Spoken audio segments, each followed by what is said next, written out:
Hello friends, my self Atul Kumar Singh और आप सबका स्वागत है एओटी हब चैनल में।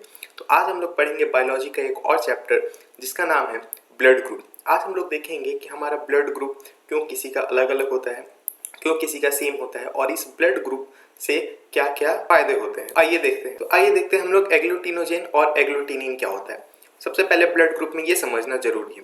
तो आप ये एग्लूटिनोजेन, इसके लास्ट में जेन आता है, तो इससे हमें ये समझ में आ रहा है कि ये एंटीजन है। अब एंटीजन क्या होता है? एंटीजन जो है वो कहाँ प्रेजेंट होता है? तो आरबीसी में प्रेजेंट होता है। वो कहाँ प्रेजेंट होता है? तो आरबीसी में प्रेजेंट होता है। तो प्रेजेंट ऑन आरबीसी। और इससे क्या होता है? एग्लूटिनोजेन फॉर्म होता है।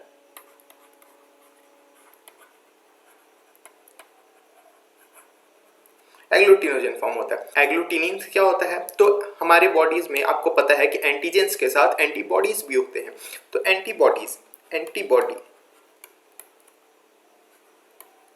ये कहाँ पे प्रेजेंट होता है? तो ये हमारे बॉडीज में ब्लड के सेरम्स में प्रेजेंट होते हैं। कहाँ प्रेजेंट होते हैं? तो ये हमारे बॉडीज के ब्लड के सेरम्स में प्रेजेंट होते हैं।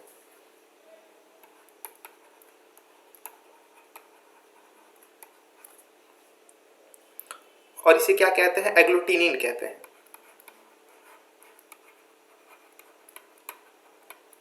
टिनिन कहते हैं। अब आपको पता ही है कि एंटीजन और एंटीबॉडीज को कंबाइनली हम लोग क्या कहते हैं? ये सारे क्या है?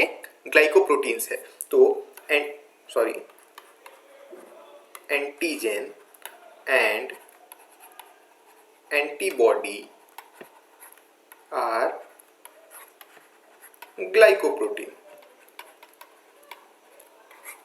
होप आपको अब यहाँ तक बहुत समझ में आया होगा। ये हम लोग फिर से देख लेते हैं क्या पढ़े हम लोग। एंटीजन कहाँ प्रेजेंट होता है? तो आरबीसीज के में प्रेजेंट होता है, उसको हम लोग एग्लूटिनोजेन कहते हैं।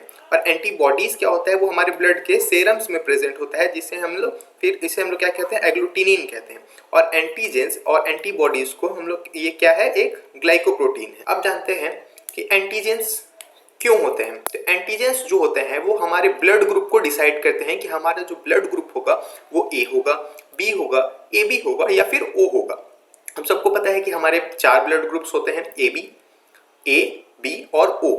तो ये जो ब्लड ग्रुप डिसाइड करता है वो कौन करता है? तो वो एंटीजन ही डिसाइड करता है। तो एंटीजन क्या करता है? Determines our blood group. और ब्लड ग्रुप को कौन डिस्कवर किया था? तो ब्लड ग्रुप को किसने डिस्कवर किया था? तो साइंटिस्ट कार्ल लैंड्स स्टेनर ने ब्लड ग्रुप को डिस्कवर किया था। जब एंटीजन और एंटीबॉडीज साथ में आते हैं तो एक कॉम्प्लेक्स फॉर्म होता है जिसे हम क्या कहते हैं? एंटीजन एंटीबॉडी कॉम्प्लेक्स कहते हैं।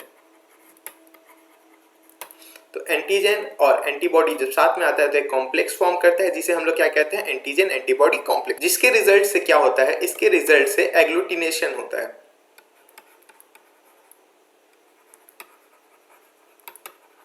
जिसके रिजल्ट से एग्लूटिनेशन होता है। और एग्लूटिनेशन क्या होता है? तो यही एक ऐसा प्रोसेस है, this is a process by which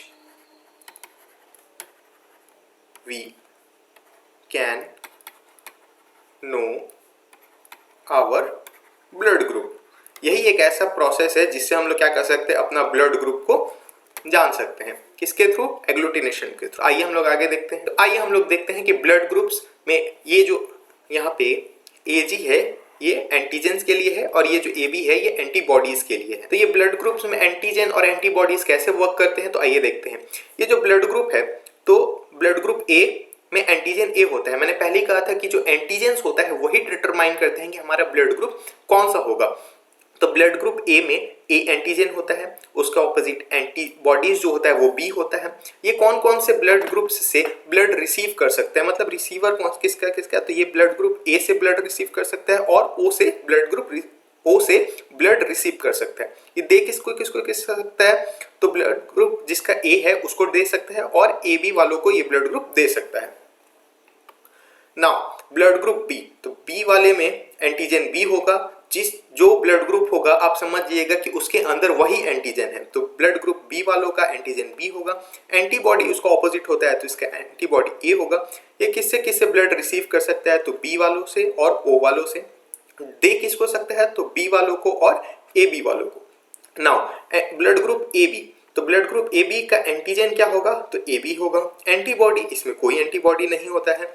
और रिसीवर क्या है, तो ए बी और ओ। तो यहाँ पे आप एक चीज देख रहे हैं, ये आप देख रहे हैं यहाँ पे कि ये जो है ये ए बी यूनिवर्सल रिसेप्टर है। क्या है, यूनिवर्सल रिसेप्टर है। कौन है, तो ए बी है। क्यों, क्योंकि ये आपने देखा कि चारों ब्लड ग्रुप वालों से ये ब्लड ले सकता है, लेकिन ये दे किसको सकता है, तो सिर्फ ए बी वालों को। Now next blood group O, इसमें एंटीजन नहीं होता है, जिसके चलते इसको O antigen O blood group कहा जाता है। इसमें एंटीबॉडीज दोनों प्रेजेंट होते हैं, ए बी होते हैं। रिसीवर किससे ब्लड ले सकता है, तो सिर्फ ओ वालों से। और डोनर मतलब किसको दे सकता है, तो ये ए बी और ओ। इसका मतलब कि ये जो ब्लड ग्रुप है ये क्या है, ये यूनिवर्सल डोनर है, ये डोनर के काम करता है। ए बी वाला क्या है, यूनिवर्सल रिसेप्टर है, वो सब ब्लड ग्रुप से ब्लड ले सकता है लेकिन सिर्फ ए बी को दे सकता है। और जो ओ ब्लड ग्रुप है वो यूनिवर्सल डोनर है, वो सबको ब्लड दे सकता है लेकिन रिसीव किससे करेगा, तो सिर्फ खुद से, मतलब ब्लड ग्रुप ओ वालों से। तो होप आपको ये सब क्लियर होगा। आइए आगे देखते हैं हम लोग। आइए अब देखते हैं हम लोग जीन्स के बारे में देखते हैं। जीन्स गवर्निंग ब्लड ग्रुप, क्या जीन्स गवर्निंग ब्लड ग्रुप। अब कुछ जीन्स होते हैं जो इन ब्लड ग्रुप्स को क्या करते हैं, गवर्न करते हैं। तो आपको पता है कि जीन्स है तो उसमें एलील्स तो होंगे ही। तो एलील्स में भी कुछ डोमिनेंट एलील होते हैं और कुछ रेसेसिव एलील्स होते हैं। तो आइए पहले देखते हैं कि एलील्स कौन कौन से होते हैं। एलील्स में कौन कौन से एलील होते हैं, आई ए, आई बी, आई ओ। अब देखते हैं इसमें डोमिनेंट एलील कौन सा है और रेसेसिव एलील कौन सा है। तो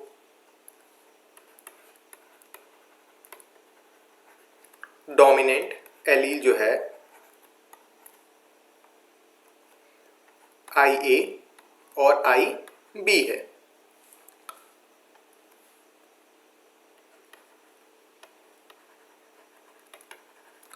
recessive allele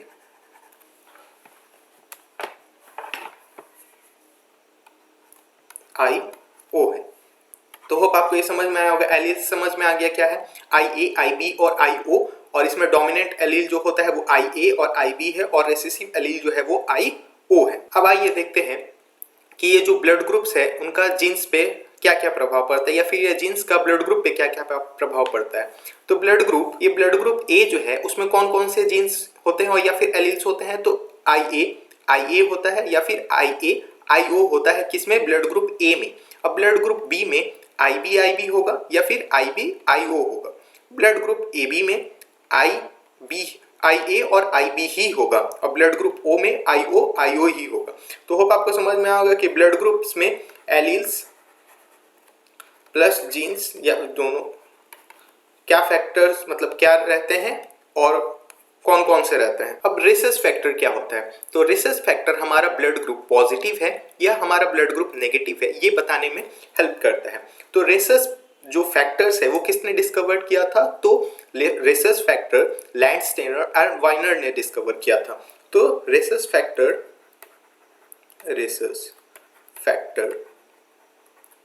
is discovered by Carl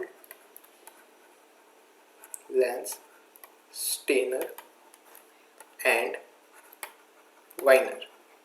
ये दोनों साइंटिस्ट थे जिसने ये रेसस फैक्टर को क्या किया था, डिस्कवर किया था। और रेसस फैक्टर फर्स्ट किस में डिस्कवर हुआ था, तो रेसस मंकी में डिस्कवर हुआ था। तो ये फर्स्ट डिस्कवर्ड इन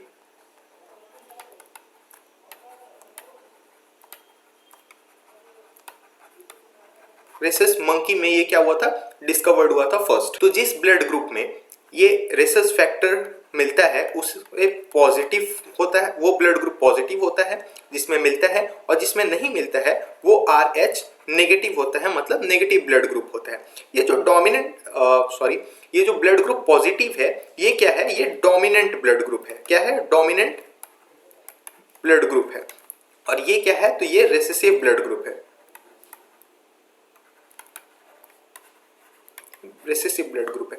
हमारे कंट्रीज में, मतलब हमारे इंडिया में अप्रोक्स 97% लोग के ब्लड ग्रुप जो है वो पॉजिटिव है, और only 3% approx blood group negative है हमारे कंट्री में। तो होप आपको समझ में आ गया, क्योंकि डोमिनेंट है तो इसलिए ज़्यादा लोगों का है, और रिसेसिव इसलिए वो कम लोगों का है। तो हमारे कंट्रीज में बहुत लोगों का ब्लड ग्रुप जो है वो पॉजिटिव ही होता है। तो आपको रेसेस फैक्टर समझ में आया होगा।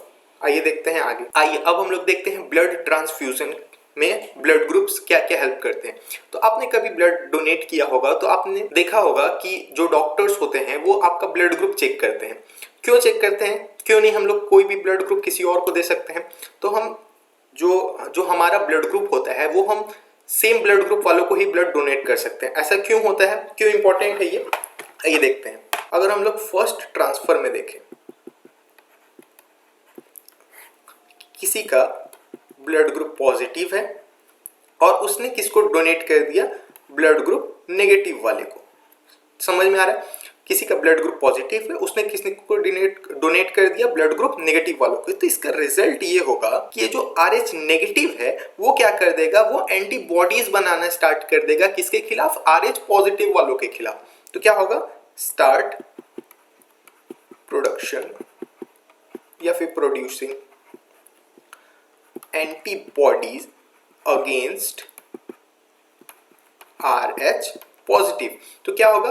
पॉजिटिव वालों के खिलाफ जो नेगेटिव ब्लड ग्रुप वाले हैं वो एंटीबॉडीज प्रिपेयर करना स्टार्ट कर देंगे। सो अगर हम लोग वैसे ही अगर हम लोग सेकेंड ट्रांसफर करें, वापस से सेकेंड टाइम अगर हम लोग ट्रांसफर करें वही वापस RH पॉजिटिव वाला का RH नेगेटिव वालों में, मतलब पॉजिटिव ब्लड ग्रुप वाला अगर किसी नेगेटिव ब्लड ग्रुप वाला को देता है तो इस टाइम क्या होगा? एग्लूटिनेशन हो जाएगा। क्या हो जाएगा? एग्लूटिनेशन हो जाएगा। मतलब ब्लड क्लॉट भी हो सकता है, जिसके वजह से ये जिसको मतलब जो रिसीवर है, जिसको ब्लड हम लोग चढ़ा रहे हैं उसका डेथ भी हो सकता है। तो होप आपको ये ब्लड ट्रांसफ्यूजन समझ में आएगा कि हम लोग जब ब्लड डोनेट करते हैं तो ब्लड ग्रुप चेक करना क्यों इंपॉर्टेंट हो जाता है। अब आइए हम लोग ब्लड ट्रांसफ्यूजन के बारे में तो पढ़ लिए, अब हम लोग थोड़ा देख लेते हैं प्रेगनेंसी में क्या क्या डिफिकल्टीज आती है अगर ब्लड ग्रुप मैच ना हुआ तो first issue,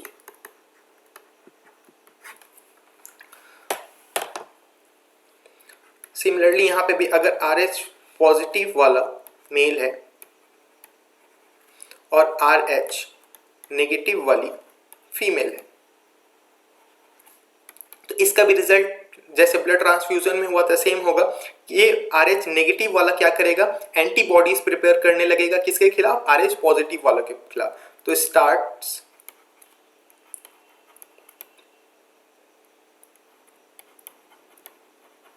preparing antibody against RH positive. और सिमिलरली सेकेंड इशू क्या हो जाएगा? अगर RH positive male, RH negative female, तो इसका रिजल्ट भी क्या होगा? एग्लूटिनेशन होगा। एग्लूटिनेशन होगा जिससे क्या होगा? जो फीटस है वो डिस्ट्रॉय हो जाएगा। और इसको हम लोग क्या कहते हैं? एरिथ्रोब्लास्टिक फिटलिस। क्या कहते हैं इसे हम? तो इसे हम क्या कहते हैं? एरिथ्रोब्लास्टोसिस फिटलिस। जिससे क्या होता है? जो बेबी होता है, सेकेंड बेबी, वो की डेथ हो जाती है। तो होप आपको अभी तक यहाँ तक का सारा टॉपिक समझ में आया होगा। सो थैंक यू फ्रेंड्स, आज के लिए इतना ही। होप आपको ये वाला चैप्टर पूरा समझ में आया होगा। और नेक्स्ट टाइम अब अपना ब्लड ग्रुप क्या है, क्यों है, वो सब अगर आपसे कोई पूछे तो आप क्लियरली बता सकते हैं।